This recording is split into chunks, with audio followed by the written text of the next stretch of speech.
enable WhatsApp calling on your phone? In this video, I will guide you step by step on how you can do that. First of all, open up Play Store or App Store. Now you want to tap on the search icon. Now tap on the search bar and here type WhatsApp.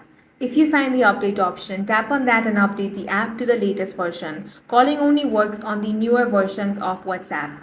Next thing you want to do is allow permissions. For that, open up your settings. Scroll down and tap on Apps. Now find WhatsApp from this list of applications and select that. Now tap Permission.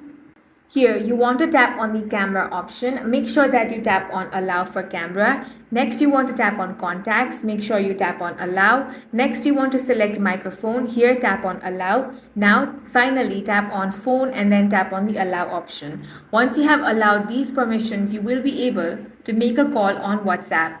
Now go ahead and launch open the WhatsApp. Now go ahead and open up any contact and now tap on this call icon. Once you tap on that, you will be able to make calls on WhatsApp. That's all for this video. If you found it useful, make sure to hit the like button and subscribe for more videos like this.